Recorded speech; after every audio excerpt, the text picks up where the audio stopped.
All right, we're going to get started. Welcome back this afternoon's session of virtually policing your summer hotspots with Sergeant Aaron Holloway out of New Zealand.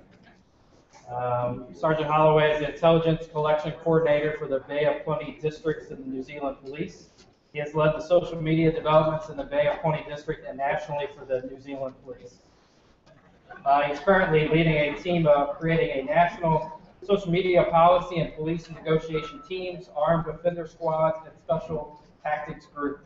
In 2013, he led a team which worked with social media celebrity Jamie Curry with Jamie's World. Jamie assisted the New Zealand police in reaching teenagers of New Zealand and spreading key messages around alcohol and drinking and driving.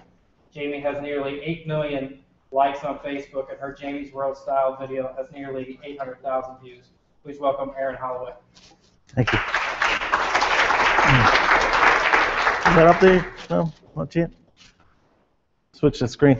All right, while they're sorting that out, thanks very much. It's a real privilege to be here.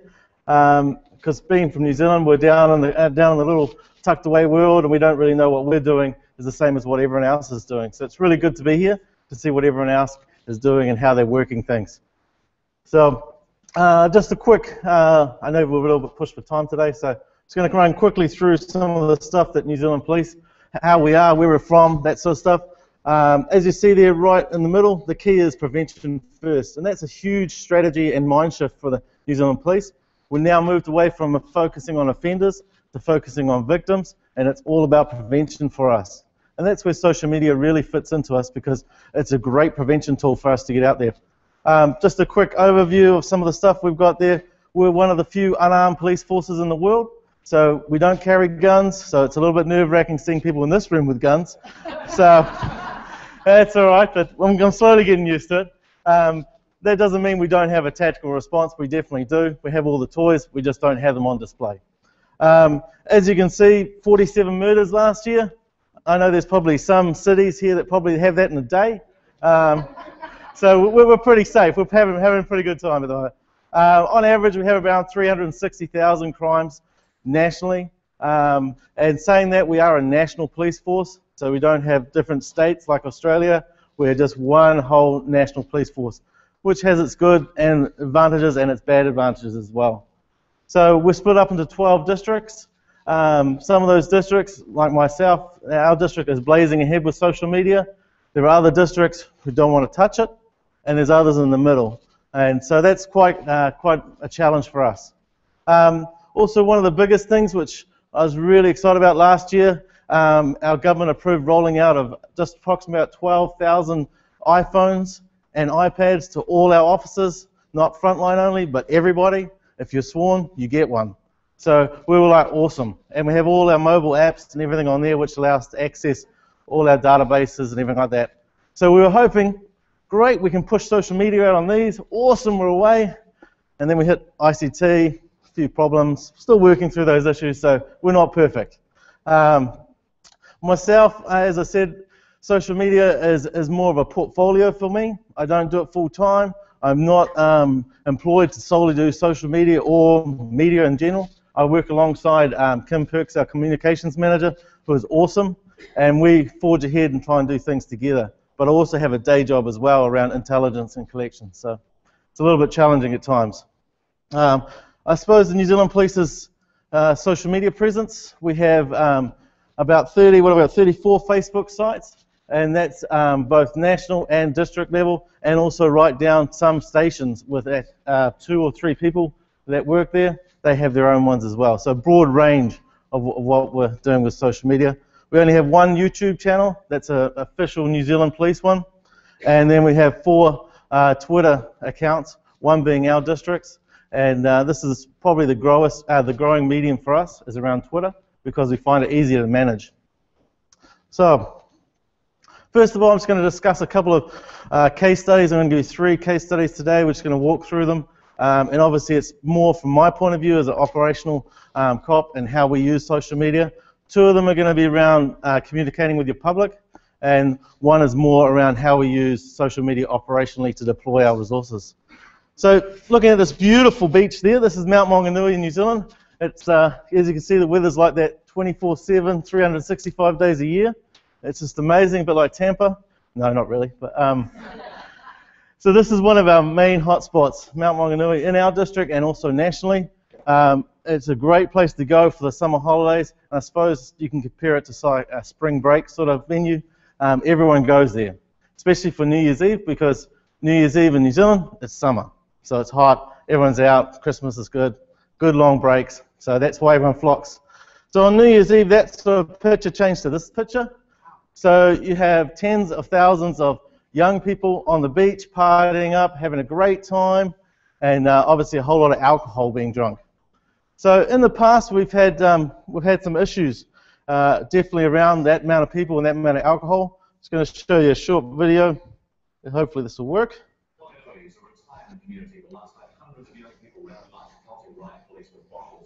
The predominantly teenage mob turned violent soon after police closed down a concert for safety reasons. Police then had to battle to restore order. Michael Bond has the story.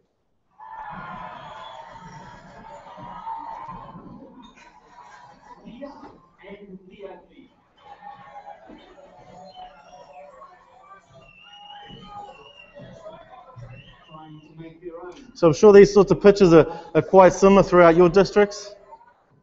We have these issues all the time at this one particular spot for the last 5 or 6 years.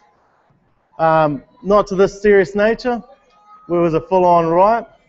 As you can see, there's some nice video footage there. But as you can see, most of the people here are all young people, all under the influence of alcohol and those sorts of things. And you might need a translation for that if you're not from New Zealand, I don't know, but I'm not going to provide that. So we'll just move along there a little bit. So basically, that was 10 years ago, that riot, that footage, and from then we've been trying really hard to turn that destination to a nice family-orientated place. And so the problem is, though, we've had, how do we communicate that sort of message to the young people? You know, how do we communicate out there? And so we've tried a couple of different things. Nationally, we've put out TV ads, like this one here.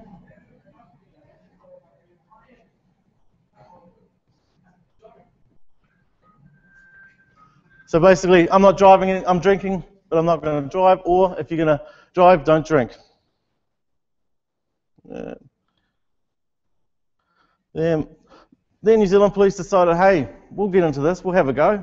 We can make ads, they're real easy. Now, I'll show you this one and hopefully tell me what you think.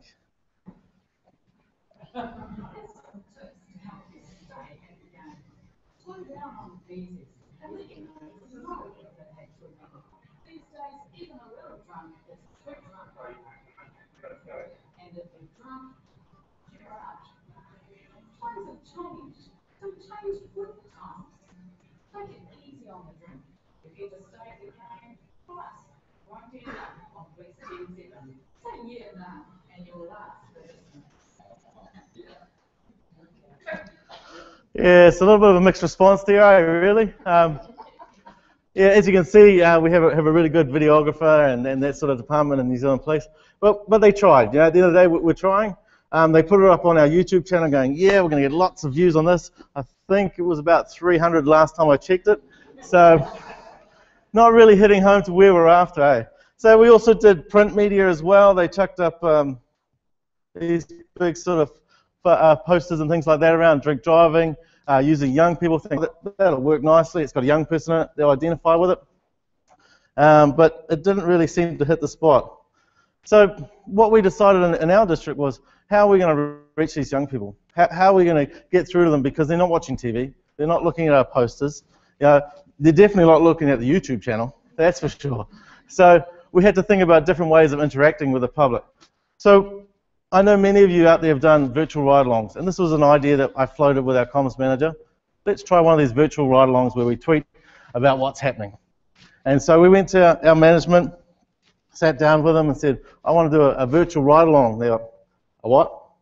I said, okay, basically we tweet out what we do during New Year's Eve, and we put our key messages out there.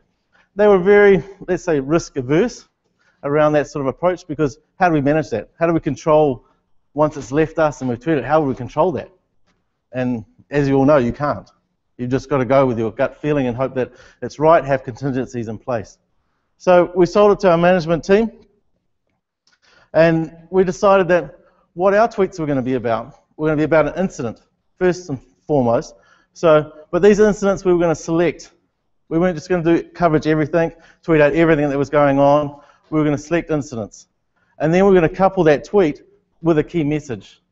So as you can see on some of these tweets here, we're arriving at an address of disorder, everything under control, just a few people under the influence.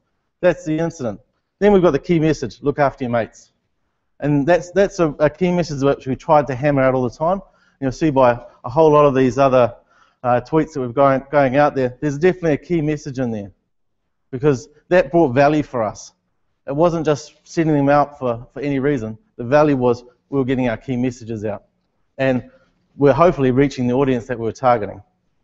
So as you can see, the first photo on the left there, on the left, is a photo of our lineup for New Year's Eve. Those are all the guys getting lined up, ready to go for our New Year's operation. It's held in a church, and a couple of people asked about that. Basically, it's just the biggest venue that we could get on New Year's Eve, so that's what we used. And the most tweeted one we had of the night was this car crash up here. What happened? A drunk driver eluded police, hit a tree, into a house, through the lounge, out the other side, flipped upside down. So that's pretty huge, pretty sensational there. So we took photos of it, we tweeted it out with the messages, and that was the most tweeted one. It went all over the place for us, which was great. But like others, we have concerns about our officers' safety and privacy. In New Zealand, we have really big privacy laws about what we can and can't say, what we can put out, and what we can show. So to make sure that we did everything correctly with those sorts of laws, we didn't tweet the exact locations, so we'd only tweet the suburb where it was happening. And we wouldn't put any named offenders or times in there, but we would also delay our tweets by about 30 minutes. And the media didn't understand that to start with.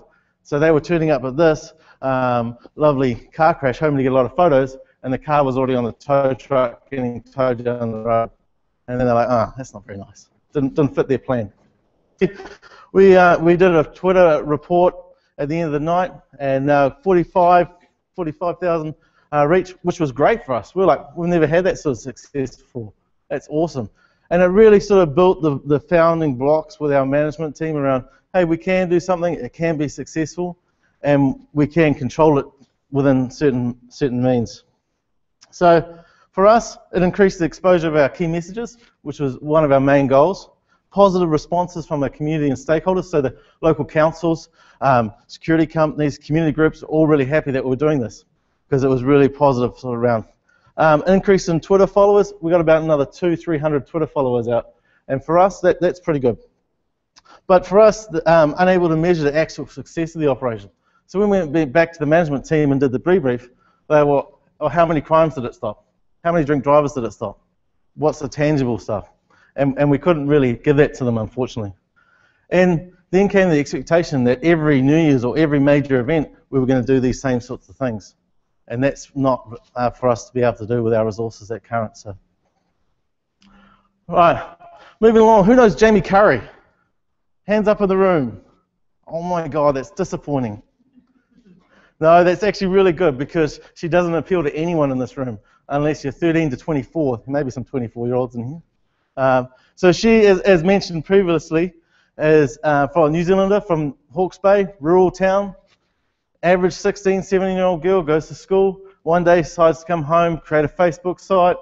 I'll do some funny videos about different teenage things. Dating boys, putting makeup on, that sort of stuff, in our own style. First 6 months of her Facebook site, she gets 1 million likes. Not only from within New Zealand, but from around the world. Every month after that, she gets 1 million likes added.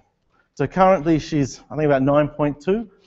And as you can see, she's getting coverage from all around the world. All over the world she gets coverage. I think her base in the States is about 3.5 million. And in the UK, it's around about 3 million. So let's just have a quick look at Jamie's stats. 9.2 million currently on Facebook. 300,009 Twitter. Huge coverage. YouTube, over 1 million. She's in the top 2% in the world for YouTube views. Top 2%. So we're talking people like Katy Perry she is beating. For those sorts, that's to put it in sort of where she's at. And remember, she's a New Zealander, she's only 16, comes from a rural town. So I first saw an article about her in the local newspaper when she had about a million likes. And I said to my comms manager, we should do something different. Why don't we try and get her on board to do a campaign with us? And my comms manager said, it sounds like a lot of work. And I said, you're probably right, you're probably right. She said, go have a look elsewhere, all over the world, see who else has done something like that. So we had a look around, I couldn't really find anything. If anyone's done it, I'd love to hear about it. But, so we sort of classed her as an A-list social media celebrity, is what we call her. So we put together a package for our management team again, because everything has to be approved before we do it. We took it into our management team, we showed her some of the videos. They said, we don't get it, it's not funny. Yeah, what are you talking about? I said, that's great, just like I did here, it's great, because you're not supposed to get it. It's from 13 to 24-year-olds, you know? And they're like, ah. So I said to them, go home tonight, ask your teenage daughters and sons, who is Jamie Curry? Come back tomorrow and let me tell me. Most of them came back and said, oh, my daughter loves them, absolutely loves her stuff. And their sons, everyone came back and said, yep, let's have a go. So we contacted Jamie. At that time, she didn't have an agent. She now has 2 agents. Yeah, so she has a social media agent and a talent agent, I think. Anyway. We went over, drove the 3 hours over there to meet with her family and herself. There's myself, our inspector, and our comms manager. And when we rocked up, you'll see in the video shortly, she's very lively, outgoing, awkward, funny type person. She was dead quiet. Exactly the opposite of what we thought. And then we realized, yeah, we were rocking up in uniform, and this is a house that probably no one ever goes to as a police officer, you know, good family, because we'd done our homework. Trust me, we'd done our homework because our brand was at stake. You know, if we're going to choose someone, that's my advice, is do your homework all over them, make sure they're right for your fitting first. So we got Jamie on board, she was signed up, she was more than happy to do it. It was free, which is the management love, that word free. She just wanted to do it as part of her social conscience, which is really awesome. So in return, she said, oh, look, hey, I want to use some of your police resources to do my videos. And hold on about that, said the boss. What do you mean? And so my inspector's getting a bit sweaty under the brow there. And she said, oh, I've got a few ideas for some things, and maybe a police car, maybe a hat. And generally in New Zealand police, that's a no-go area. But we got it through. Our district commander said, I'll do it. I'll put my reputation on the line.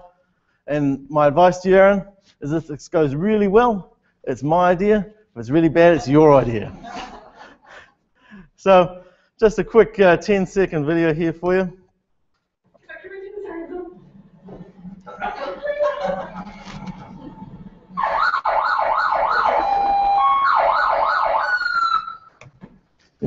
You might have noticed that superstar there. I mean Jamie, of course. So she put that up on her Facebook site, 10 seconds long. Okay, straight away we started getting some really positive feedback. So we knew we were on the right track. Then we also get a privilege for me. I was the first time that she'd done a video with anyone other than her family. So there you go, pretty happy about that. Then you've got someone started this controversy, you know, and I've got a partner and 4 kids. So, yeah, and that gained about 7,000 comments, that thread. And it was about 6,000 that she actually fessed up I wasn't her dad. So that was good. And then lastly, I hadn't even thought about this, but I had a teenage boy living next to me, and he was a fan of Jamie Curry. He thought he'd be really cool. That guy lives next to me. And he actually, in the original post, posted his address and the suburb. So I was like, oh, and luckily, obviously, we were monitoring these threads, and I got to jump over the fence and talk to him about it, and he agreed to edit that post, thank God. There was no persuasion. That's all right, so that reached 19 million people. There we go, 19 million. As you can see, almost 500,000 likes, 7,000 comments, 7,400 shares, and that's an old one. So, yeah. When you talk those numbers and you take them into your bosses, they can't fathom 19 million people watching that video. Nor could I. No, I couldn't. Anyone know how many people live in New Zealand, for starters? Not even 19 million. Not even half that. Not even a quarter. We have 4 million people. So, yeah. And the cool thing about that reached 250,000 teenagers in New Zealand. How are you going to get that sort of targeted coverage anywhere else? I don't know. So then that was just the start. We hadn't even got her to do the video for us yet. That was just something for her. We took her out on a one day she came over, we took her into a drink driving suite, showed her how to blow on that, did the sales, took her up in a helicopter, which she loved, and we took her out for lunch. And in New Zealand, you don't normally go dressed in uniform to a cafe or lunch as a police officer. That's not really the done thing. So I took her out to lunch. I was in uniform. We walked onto this cafe there, and she's standing next to me. And she goes, oh. I sort of look around, everyone's sort of looking at me like, you guys are now? I'm like, oh, don't worry, Jamie, it's just me, I'm in uniform.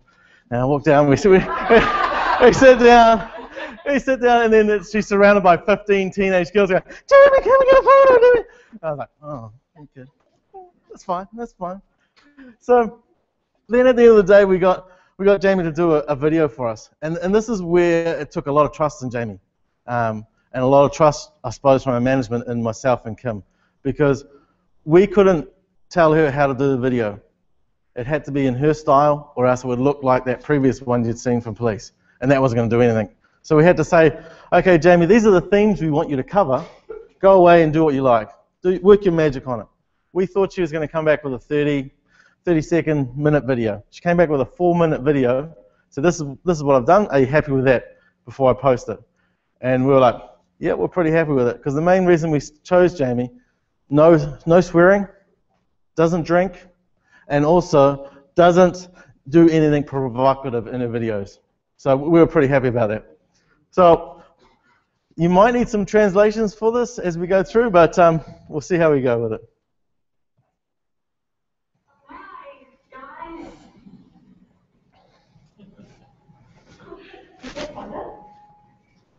So I have a little bit of a different kind of video today, so bear with. So a little while ago,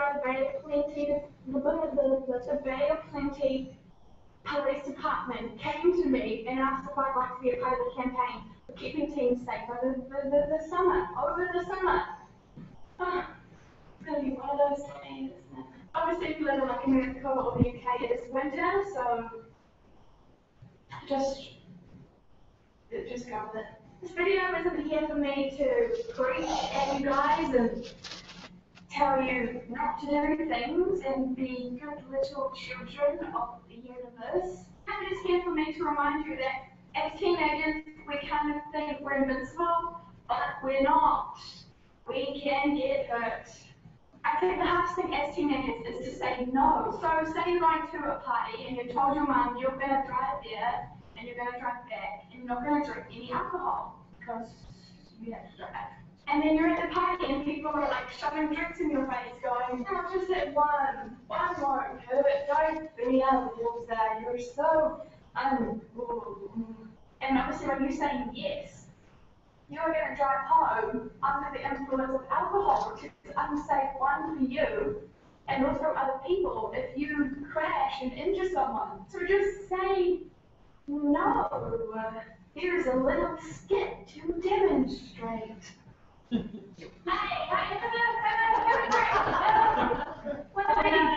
got to drive home. No, come on, just one. No. Don't be so uncool. I'd rather be uncool than unsafe.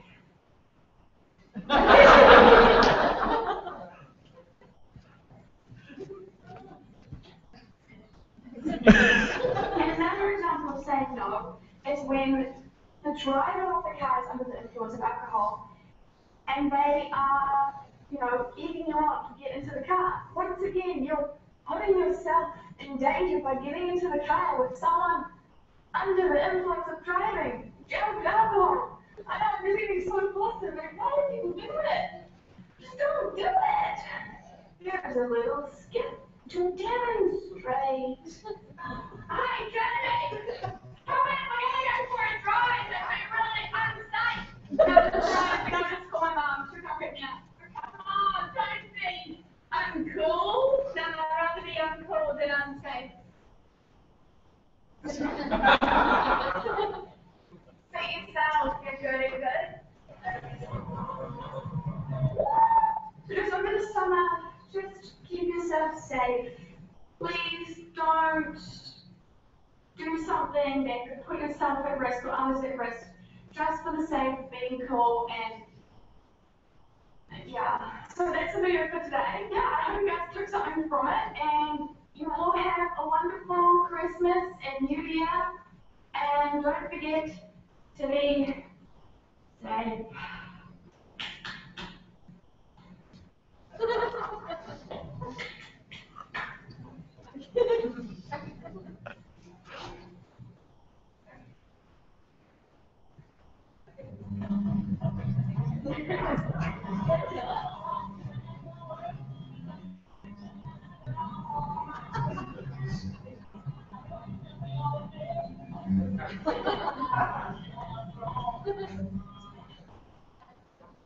All right. So that's Jamie. A little bit different, a little bit out there. So you can see when we showed that to our management team, they were going, oh no, what have we got ourselves into? But then we had to remind them, like, hey, at the end of the day, this is appealing to young people. And supposedly, that's what young people like, going on the over 9 million likes. So yeah, as you can see, it's been viewed now over 1 million times, which is amazing for us. Just to get that sort of message out there, not only within New Zealand, but also internationally as well. As you can see by some of the comments, we were really worried, and we really sat down with Jamie and explained this to her, that aligning herself with us could cost her some likes. It could cost her a whole lot of reputation as well, especially with teenagers, because let's face it, not all teenagers are fans of the New Zealand Police. I don't know what it's like in other areas, but not all of them. So we said to her, look, at the end of the day, if you're still happy to run with us, we will be really happy to do it with you. And so when we started getting all these postings coming up, comments about how people were really proud of her, using her position to put this sort of message out there, was great for us. We knew we'd sort of cracked that wasn't going to get that sort of backlash. And then when we started seeing people sharing their own sort of personal deep stories and being emotional about it, we knew we'd really hit that target market, and we really knew we were starting to make a difference, and people were actually really taking this message on board. And I think this last one here, the only person who we teenagers actually listen to, really sums up the campaign for us, because that's who we're targeting, and she got us there, which was absolutely awesome. She's become quite popular around the world now. She went on a world tour with a boy band from England. Don't ask me who they are, but she went and emceed that and did a whole lot of other stuff. She's been in here in the States doing stuff. So she's really working on her career. What she wants to do really is become an actress, is where she wants to go with this. So she's using this platform to springboard. But we were really grateful to her. And the best thing, the bosses, it was free, so they loved it.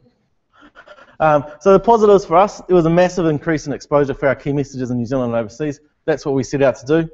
Available to reach target audience. So because she had 98% of her likes on Facebook are from 13 to 24-year-olds, we knew exactly who we were going to be hitting. It wasn't like the ride-along, the virtual ride-along, where we weren't sure exactly who we were hitting. This really honed straight into it. And then, interesting enough, there was only a real minimal slight increase in our own personal Facebook and Twitter accounts. So the success of those videos and everything, even though there's links in the description to our sites, didn't flow onto us. And we thought there might have been, but we were happy with the success anyway. Also the high risk, both the New Zealand Police and Jamie, so that's around reputation and things like that, and that was really hard for us to sell to the management team, but they came on board and it worked out well. So it was definitely the boss's idea. It was nothing to do with me. And then the big thing we got was expectation by other work groups to be involved. So as soon as we pushed that out there, we had other groups from within New Zealand Police go, oh, can you get to do this video on this? We want something done on youth. We want something done on this, this, and this. We're like, no, we've done our bit. If you want to, you approach her. By then she had 2 agents, so there wasn't much chance. And for us, embedding a change in understanding within our district and also nationally in police around how social media can be used to reach those target audience, other than putting out our press releases or putting up posters or trying to do TV ads. So last example I want to give you is around how we use it operationally, social media to deploy our troops. We work on a sort of a similar to a SARA model. Those of you who are problem-orientating policing people will be all over that, I'm sure. So basically we scan with our social media tool called Signal, is the tool that we use, and they're out in the foyer there as well. And so that gives us the ability to scan over Facebook, YouTube, and Twitter for different keywords, geolocated, all that sort of good stuff is what we use. Then in the analysis phase, we take it around into what we call our smart client, which is a map that shows where all our crime is occurring in real time and where our units are. So we can start building that picture. Okay, we're getting tweets coming in of disorder. Oh, there's a YouTube video now of a fight in that same sort of location. Oh, okay, now we're actually getting 111 calls, which is New Zealand, of course, coming in for that same location. So we can then look at our NIA system, which is our intelligence database. Okay, there's been previous issues at that same sort of location the last couple of weeks, and then that really gives us some assurity about deploying troops and things to it. So looking at our response, we operate on a new model called the DCC, which is the District Command Center, and in each district they have a big flash building, and it has a whole lot of big screens on it, and they control the deployment throughout the district. So what they do is they take all that information that's come through from the scanning, the analysis phase, and then brings it around to the response. They send out staff out to those locations. They might get there, nothing's happening. That's fine, we'll take that. They might get there and go, oh, it's a full-blown party going off. We need to help. And then once they've dealt with the initial situation, we then use what we call scheduled tasks. These are through our comm centers. So we may put a scheduled task in half an hour or an hour away where another unit will go and respond just to do a drive-by or something like that. And then the last phase, the assessment phase, is around how we gather intelligence around it. If it's going to be a major event, then we might put what we call a flint out, which is frontline intelligence product, and those all go out to our mobile devices. So we can send out to every officer working in that area, here's an intelligence product, pops straight up on their iPhone, boom, they know exactly what's going on. So as you can see there, up the top we've got that scanning phase for Signal. Soon we'll be bringing on some other platforms as well, which will be great. So we use that to scan over the situation of what's going on, especially around New Year's for sporting events. We put it over the top of the stadium. We can tell the mood of the crowd from the social media content that's coming out. We can see issues and problems like, oh, there's a traffic jam, or hey, I've just had my car broken into, this venue sucks, things like that. So we can really deploy it. Then going down is what we call our smart media, as I explained before, around how we can see where our incidences are happening real time along with where our units are. Operationally, the guys deploy, and then looking in that DCC there with all the flash screens and everything, those are the guys who are controlling it. So it's, for us, social media is adding another layer. It's not an instead of, it's just adding another layer there to what we already know operationally, and it can really help us. So it assists in prevention of crimes, and as I mentioned right at the start of the presentation, all about prevention for us. Our total mind shift is moved to prevention, so how can we prevent crimes? Assists in better allocation of police resources, because we've got a little bit more evidence about what's going on there. Highlights emerging trends, because we can see, oh, there's a whole lot of tweets coming from that location, whether it be about cars getting broken into, whether it be about fights, anything like that sort of nature. And then we have an issue with filtering out the noise. And as you know, with any scanning tool, you get the white noise. You get a whole lot of stuff coming in. And that's what we're working on, is just working through better ways for us to turn out that noise. And difficult in gaining understanding from frontline officers, and I think we all have that issue, is, you know, if we send them straight to a job saying, oh, we've had 2 tweets on this location, there's a fight going on, they're going to rock up there and there's nothing happening. Straight away, social media is a waste of time for them. But if we can incorporate it with our other information that we're getting in, then it definitely helps us. So in the future, these are some of the things our district are looking forward to going into. Some of them have been discussed here, which has been great for me. Really keen to get in and talk to people about Google Hangouts. It's something we haven't done at all, and we'd like to get involved in. YouTube Q&A sessions. So we're hoping to do themes, say road policing, have the road policing manager answer a whole lot of questions on YouTube. And then using geofencing, they talked about it before. What we're looking into is have our crime hotspots, and as a member of the public comes in, the app goes bing, and it tells them what's going on in that hotspot area. Also can be used for our officers as well. As they're coming in, bing goes their iPhone, there's an intelligence product all about everything going on in that area. And neighborhood social media platforms, I don't know if you guys have got them over, I think there's one here already, but if anyone's using that whole sort of neighborhood social media, I'd be keen to know. We've got one called Neighborly that started in years. Excellent. Yeah, I'll be really keen to know the success of that. Boom, that's me. Questions? Almost on time. Caught up a bit of time for you. Any questions? No? Excellent. Thank you.